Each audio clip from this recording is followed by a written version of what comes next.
Hello everyone, নমস্কার। আমি প্রিয়া। আমার আরেকটি নতুন ব্লগে আপনাদের সবাইকে ওয়েলকাম। সকাল সকাল উঠে পড়েছি, আর উঠে যাওয়ার পর সবার প্রথমে জানলার পর্দাগুলো সরিয়ে বাইরের ভিউ দেখা। যাই হোক, বাইরের ওয়েদারটা আমি আজকে দেখছিলাম কেমন। বাইরে গিয়ে দেখি বেশ ভালোই গরম পড়েছে, তাই ভিতরে এসে ঝটপট করে আগে আমি আমার কাজ করে নিচ্ছি। সবার প্রথমে আগে আমি বিছানা গুছিয়ে নিয়েছি, তারপর ফেস ওয়াশে ভালো করে মুখটা ক্লিন করে নিলাম। আজকে সকালের ব্রেকফাস্টটা বেশ ভালোই ছিল, গরম গরম পরোটা আর ডিম ভাজা।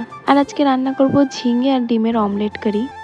তাই আমি ঝিঙেগুলোকে ছুলে ছোট ছোট করে টুকরো করে নিলাম, সাথে রান্নার জন্য পেঁয়াজও কুচি করে নিলাম।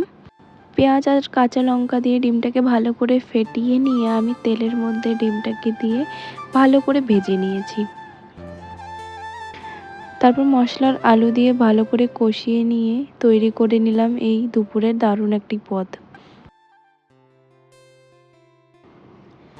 তারপর আমি চলে আসলাম ফ্রেশ হয়ে। কিছু কাপড় ছিল ড্রাই, তাই আমি বের করে নিলাম।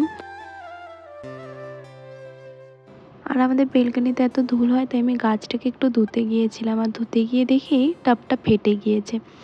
তাই আমি অন্য টাবের মধ্যে এই গাছটাকে লাগিয়ে নিলাম।